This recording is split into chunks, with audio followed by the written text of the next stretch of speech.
was funny because we had 3 different actors do it.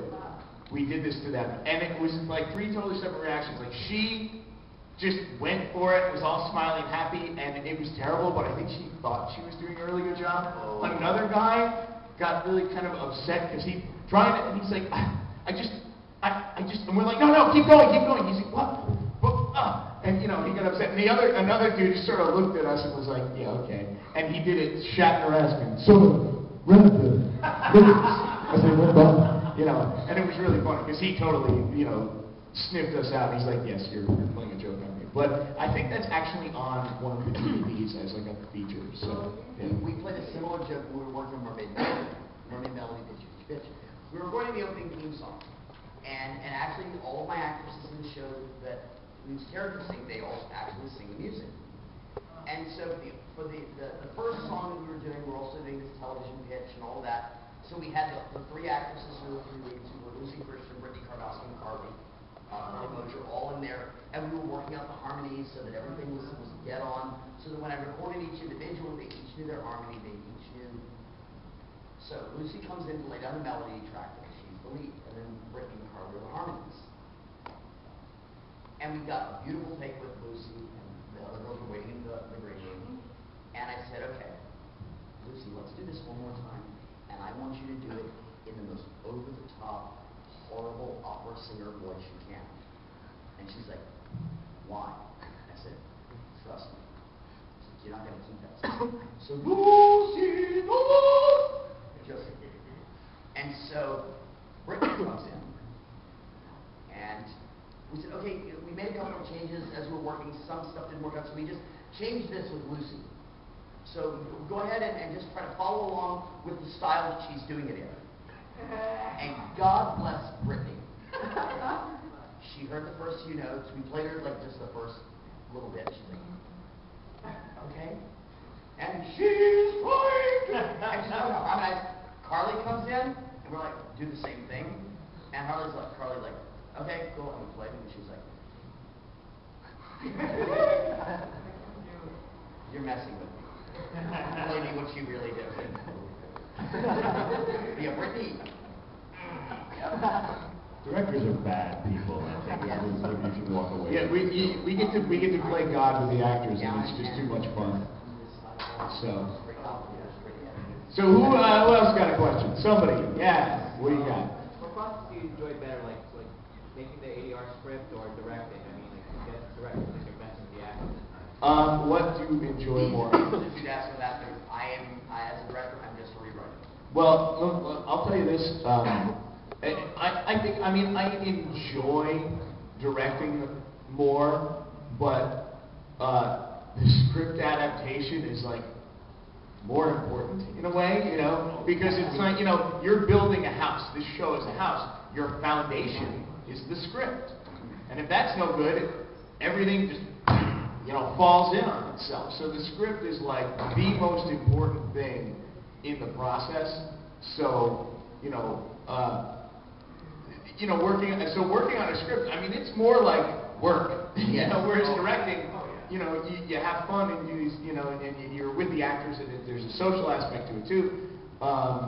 So I guess enjoyability, you know, I like directing better. Although script adaptation, I also enjoy that because, I mean, it's a big responsibility, and your work as the adapter, you're going to affect this show more than any director and any actor, anybody, you know.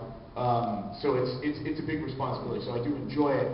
It's not so much fun, maybe, not for me anyway, but I do enjoy it, and also, you know, having worked in all different aspects of these projects, you know, adapting and directing all these things, it is kind of cool because I do think they help each other, you know, because when you're adapting something, you know, you can also sort of look at it from a director and actor mindset and say, gee, how are they going to interpret this, or how is this, you know. Yeah, so I guess I like directing better. I'm not a writer, but I will say, I agree with you 100%. As a director, I have worked with horrible writers where every other line has to be changed, they're rewritten, they're not in context, they're too long, they're too short. And then I've turned around with script writers like when I've done the stuff that Josh has written for me, has been dead on accurate. And when you've got a good script that works and fits and is funny and everything is great, you fly. You just bam, bam, bam, bam, bam. And you're flying in the studio. And then you have time to actually direct and finesse. Yeah, you don't get caught up on the technical stuff, because if you have to change things because the timing's off, the flap's not right, you know, with most of these projects, like, you only have so long. You can't spend an hour on a line, it's just not practical, because, listen, I've been a producer too. There is a budget, okay? You got to stick to it. Hopefully it's not terribly restrictive. A lot of things, have wiggle room, because you want it to be artistically right. But still, if you're spending all your time, you should be directing the actors, tinkering with the lines because they're technically wrong. That sucks. If you have a script like Chris said,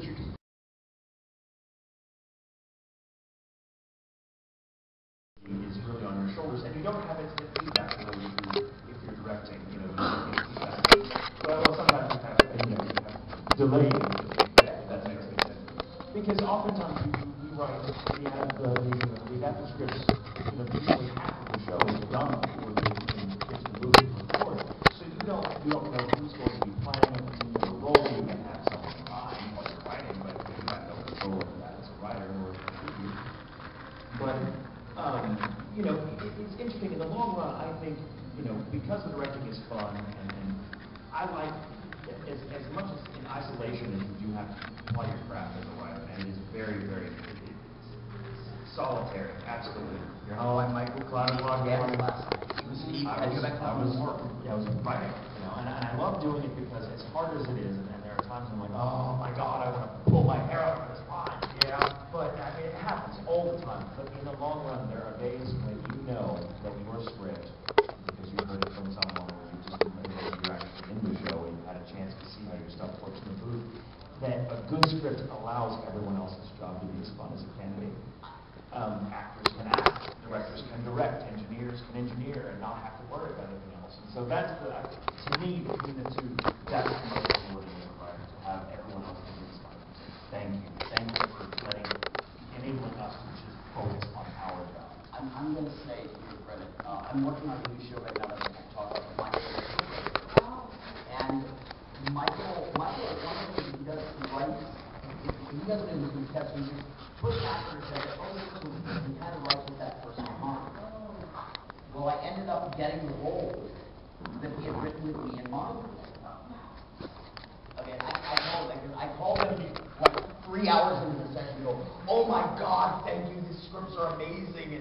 And he was very excited, but the nice thing is, because he had me in mind, these scripts, when you go to record, it's like it's tailored for all of my strengths as a voice actor and none of my weaknesses.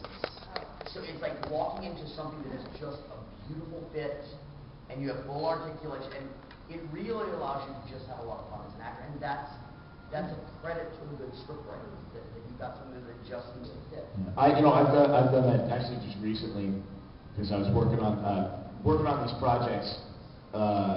They're Indian, like Hindu, these animations that are fables, sort of Aesop fabling. We're doing them in English, and we're trying some new writers and different things. And there's some people that we work with on stuff that is not matched to flap, but stuff that's original animation. And these writers are brilliant. We tried one of them, but he's not so good with the flap. And those can be very frustrating. But we had, one of the other writers, and everything was just so perfect. I had to stop in the middle of the session and call him up and go, thank you so much, because these have been so difficult, and this is just flowing, and so thank you. Yeah. That's why I like working with Josh. And as a director, I like working with Josh really. I love working with Tiffany Grant, Flynn Pickham, because they really, when you have a writer that cares and really is willing to put in the time, and Josh cares and puts in the time and is lightning fast, and everything fits and it works and it's funny, and I'm like, okay, you're freaking nature. Another question? Have I? Yeah, I'm sorry, I didn't mention my directing credits. I directed Merriman Daikon Brothers. Have you directed with you as the actor? This is where I run into. I've gotten into major fights with other directors. In fact, a director from Funimation, I got into a very heated exchange.